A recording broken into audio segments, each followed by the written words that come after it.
Have you ever finished a long day in real estate and thought, man, I did a lot of work today, but why does it feel like I got nothing done? Or it's the end of a long day, and even though you felt like you did a lot, it seems like nothing got crossed off your to-do list. Man, I can really relate to both of those. Now, before the guilt sets in, I just want you to know it's not your fault. There is a ton of things that compete for our time and attention as a realtor. And without a model or system, we can go through the entire day being busy, but not really getting anything done. Meaning we spent the day doing stuff, but not necessarily the things that drove us closer to our goals. A schedule that doesn't lead you to your goal is really just a series of to-do lists that never ever end. And it's not gonna get you where you wanna be. But guess what? That stops here and now in this video, because I'm gonna lay out the daily schedule of a successful real estate agent. If you're a woman in real estate wanting to learn how you can win in business but without losing in life, then be sure to subscribe to my channel and hit the bell to be notified when I post a new video every Tuesday. Hey there, if we haven't met, I'm Amber Joy with Influential Agent. Now, as a successful realtor for almost 2 decades and a real estate coach for over 10 years, I've had the privilege of diving into the daily lives of hundreds of agents. Now, I've looked at every aspect of their daily routines and how that activity affected their business. Do you want to know which activities led to the best results? Do you want to know what they do first thing in the morning, during their work hours, and what happens after they're done working? Because by the end of this video, you're going to be able to adjust your schedule and know without fail the daily schedule of a successful real estate agent.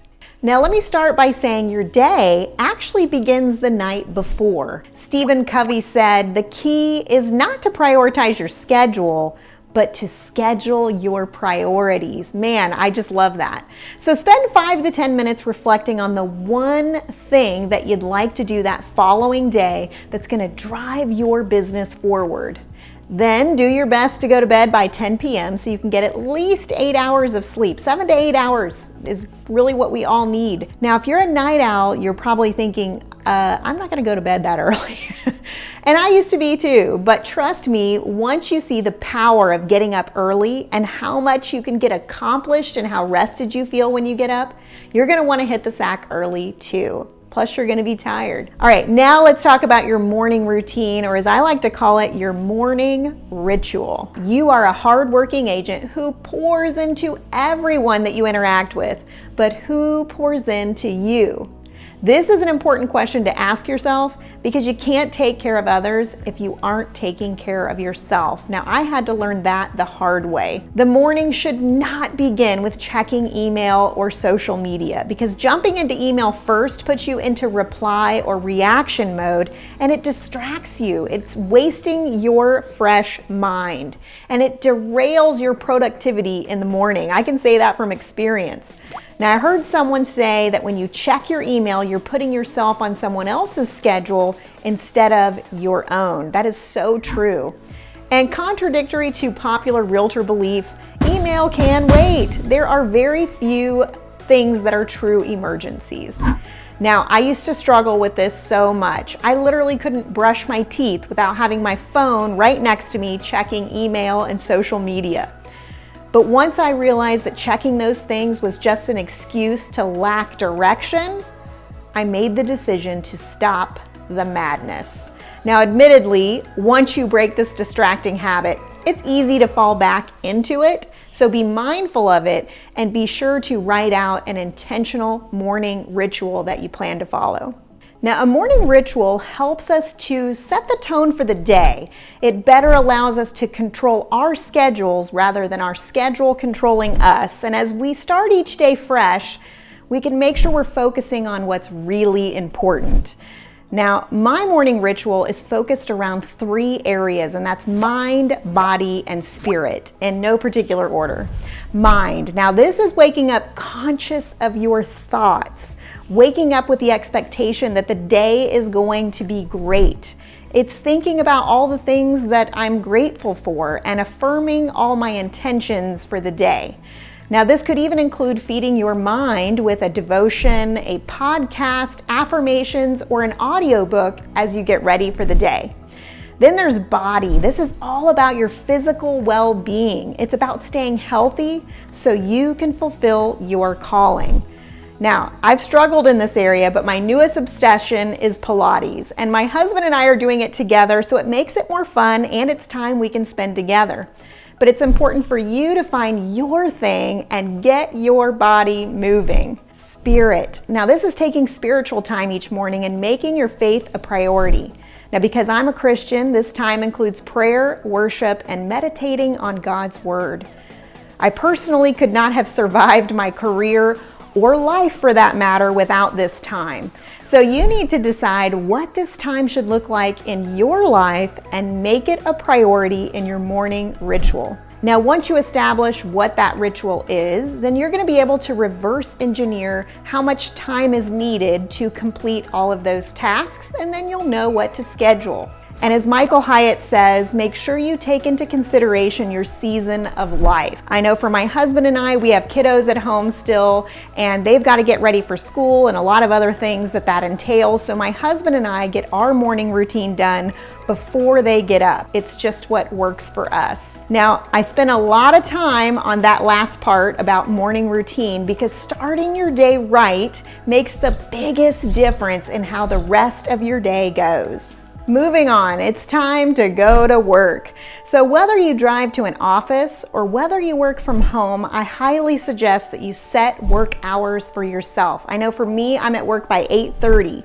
Treat your business like a business and you'll be ahead of so many other realtors who aren't being disciplined because no one's telling them that they have to be at work at a certain time. Start your morning by mapping out your day. What appointments do you have for the day and what appointments do you still need to schedule? Now remember the goals that you set the night before, so when reviewing your afternoon appointments, be sure to schedule a time to work on that one thing that will drive your business forward so that you make sure it gets accomplished that day. And use this time to take a look at your to-do list. See what can be delegated or leveraged to someone else. Next up, by 9 o'clock, this is when I'm doing the one thing that will separate regular agents from top agents, and that is your lead generation time. Now, most top agents spend 2 to 3 hours every day lead generating. I personally will divide that time up where 1 to 2 hours is lead generating for new business, and then another hour is following up on existing leads and business I already have.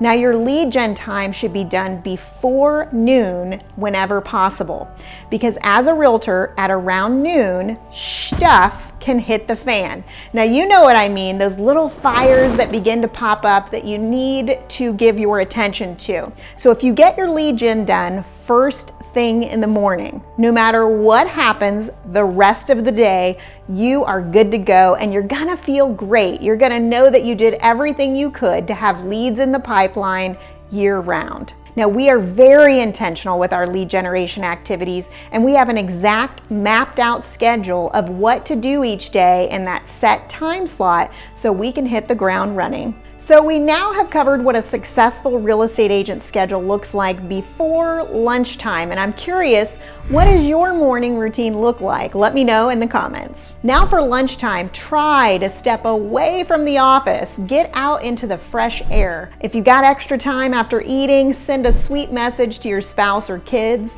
or send an encouraging message to someone as you reflect on who and what you're grateful for. Now for your afternoon schedule. The afternoon is for client appointments. Now, in between appointments is your flex time to tackle emails, your to-do list, namely that one thing that you wanted to accomplish to move your business forward. Now, this is also a great time to take a class to further your education, to have your coaching calls, and also to network to meet new people so that you're always growing your sphere of influence. Now on to evenings. Now, evenings are for family. Now, I realize as a realtor, sometimes you're gonna have evening appointments. And if you do, make sure that you're counterbalancing that lost evening time with your family with the flex time that's on your calendar. Because being purposeful about scheduling family time is so important. What good is it to be a top agent if you never see your family? Nothing is worth that. Schedule date nights with your spouse and kids, and for goodness sake, enjoy dinners together without your phone. Yes, you can give up your phone during that time frame. Let your family know, lead by example, that they're a priority in your life, and show them that by putting the phone away. Like away, nowhere near the table. And don't forget to get some me time or some self-care time. Now, if you want more information on this topic of balancing both life and work, check out another video that I made called Mom Guilt or Working Mom Guilt. It's a must for mompreneurs for sure. And of course, end your day by spending 5 to 10 minutes reflecting on the one thing or the main goal that you want to accomplish the next day to move your company forward. So you see what I just did? We just came full circle. Now, this type of schedule helped me and countless other agents to be top in their markets. How close is it to yours? Let me know in the comments.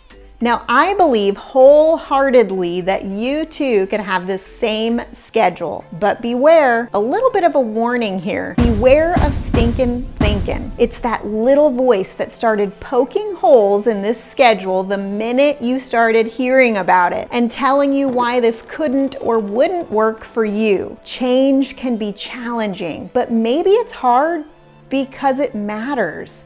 And also beware of the crab mentality. That's friends who will tell you that it won't work because they couldn't or wouldn't implement it for themselves. I love the quote from Edwin Lewis Cole. Winners are not people who never fail, but people who never quit. The great news is perfection is not required to be successful. Some days you're gonna nail that schedule and others, not so much. Because hey, we're human. As long as you don't give up, and as long as you keep striving for better, then you're headed in the right direction. And remember, your lead gen time is vital to your business. So if you need help in this area, I'm here to help you. Our influencers receive a lead gen calendar each and every month to help keep them on track to know exactly what to do each and every single day. They're also a part of a supportive community of fellow agents that are also stepping out of their comfort zones because they want to create and enjoy a referral-based and recession-proof business. So if you'd like to know more about it, just click the link in the description.